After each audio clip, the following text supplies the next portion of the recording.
Hey guys, so I am Tina, the owner of LAHairCandy, and welcome to Hair Talk with us, LAHairCandy. So the reason why I wanted to do this is because right now, currently in the beauty industry, it's been taking a hit. It's been kind of slow. I hear hairstylists telling me, they're complaining. I'm hearing customers telling me things that they having problems with. So what we want to do is we want to come on here. We want to talk to you guys and just kind of like have a dialogue about what people are dealing with, and maybe we can kind of make some changes and help the industry.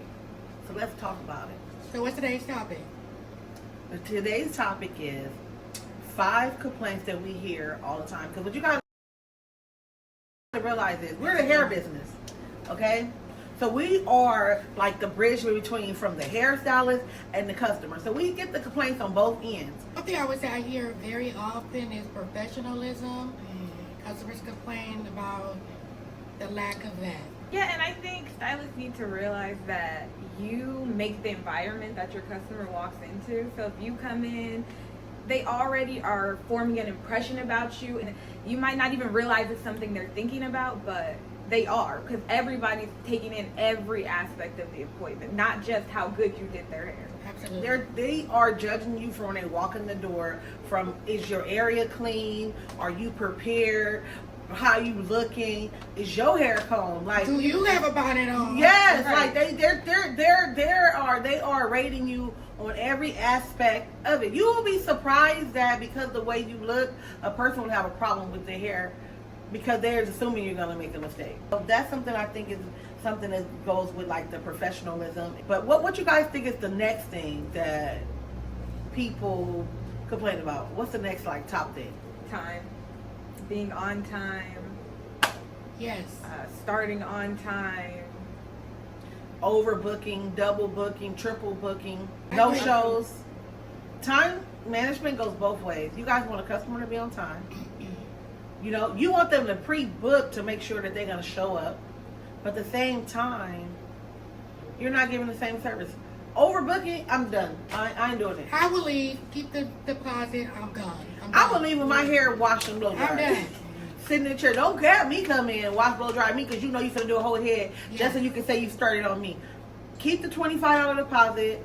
I'll just figure it out, because it's not fair. I have time. So if they book us for a 2-3 hour period, we book them for that time too.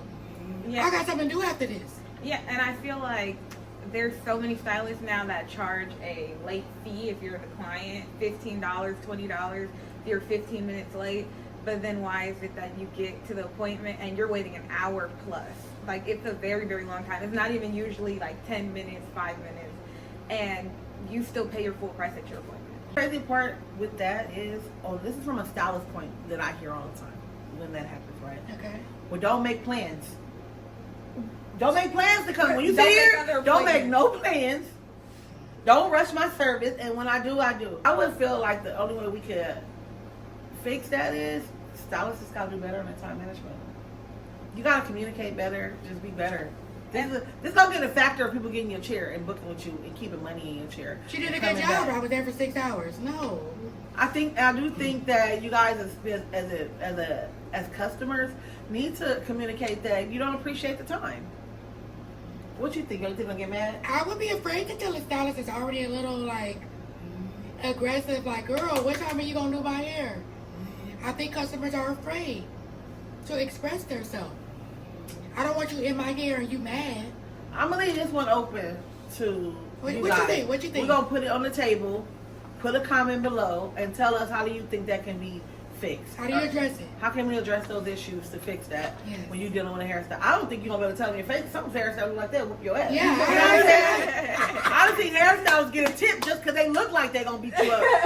Okay? And then their hair don't be right, but you be like, I tipped them. I be like, why you tip them?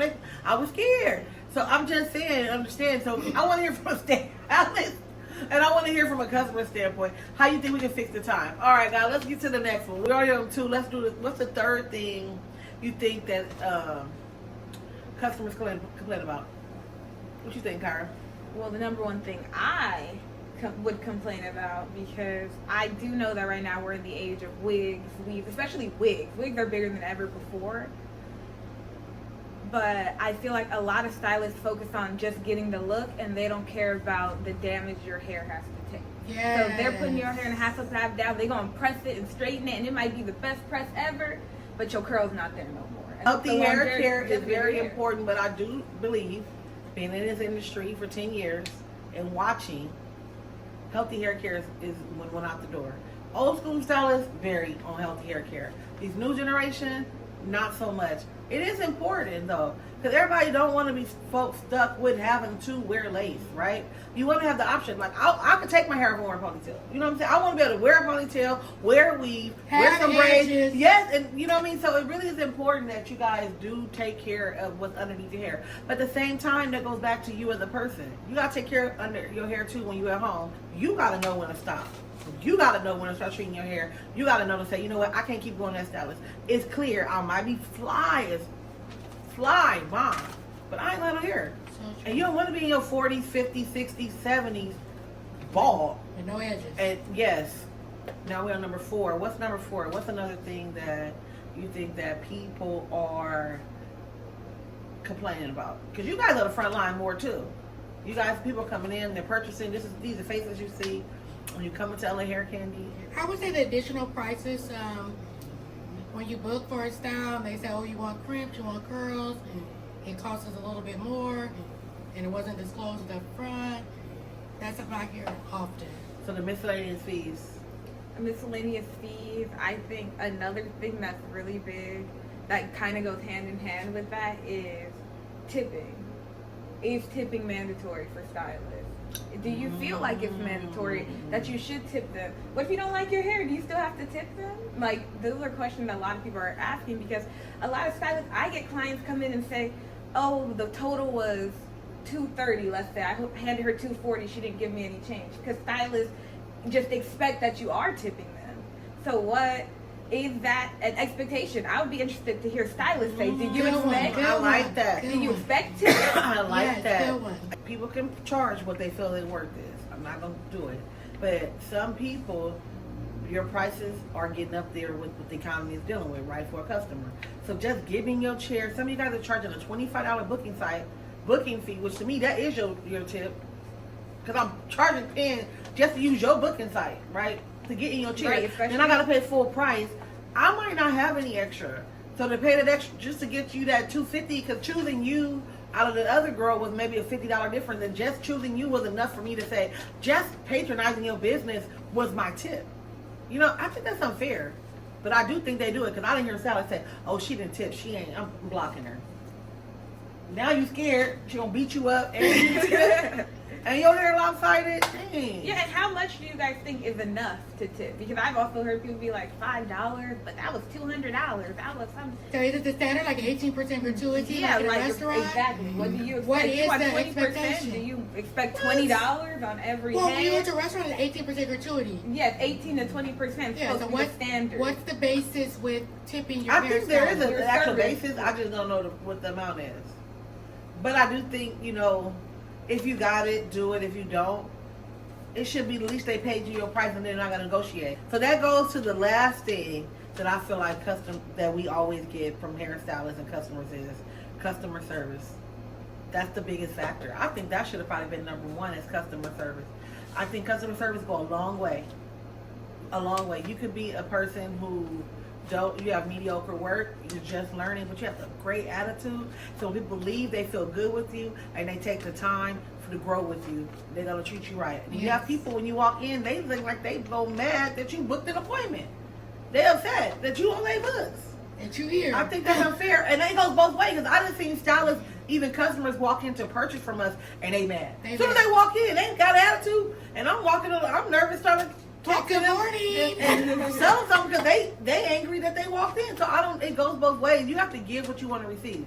So if you come in and you got a funky attitude, you might receive it, because what you got to look at, and this is what I tell people all the time in the beauty industry, most of these people have never had a job. So when it comes to customer service, that's not what they've been structured to know what to do. So a lot of times they're learning in the process. So if you have attitude, they're giving you what you're giving them back. You come in with a good attitude, you're going to get a good attitude back. I mean, it should be that they always have a great attitude, but we don't always get that. So just remember that, I feel like you kill more bees with honey. So if you come in sweet and nice, you should, that's what I do. People come with attitude. I know that's what we do. We go over and beyond to kind of change that the attitude and how they're feeling. So when they do leave, they leave with a smile and they feel happy about what they receive and the services that they're getting. Yeah, and I feel like stylists need to remember that you are your own business. You are the representative of your business. You're all people see. So it's your job to make people want to come back. You are the one who wants your business to flourish. So I feel like a lot of the time, sometimes the customers feel like you're doing them a favor, but really you should be treating the customer as them doing you a favor. Absolutely. Because they don't have to book Yes, with you next they time. didn't have to pick you. But you're going to keep trying to get more customers. Yes. And I think we should end it on that note. I think that was a great way what she said. I think that if you want more customers, we just gotta do better. Guys, stay tuned. We're gonna come bringing back to you guys more hair talk, more things that that we're dealing with in the industry, things that might help you, things you might learn from, and things you can share with us as well what you're dealing with. So if you guys have any other things you would like for us to talk about or discuss, or let's have a debate about, go ahead and DM us some of your topics or ideas you have, and we will definitely consider it. You guys have a good day. Come shop at LA Hair Candy.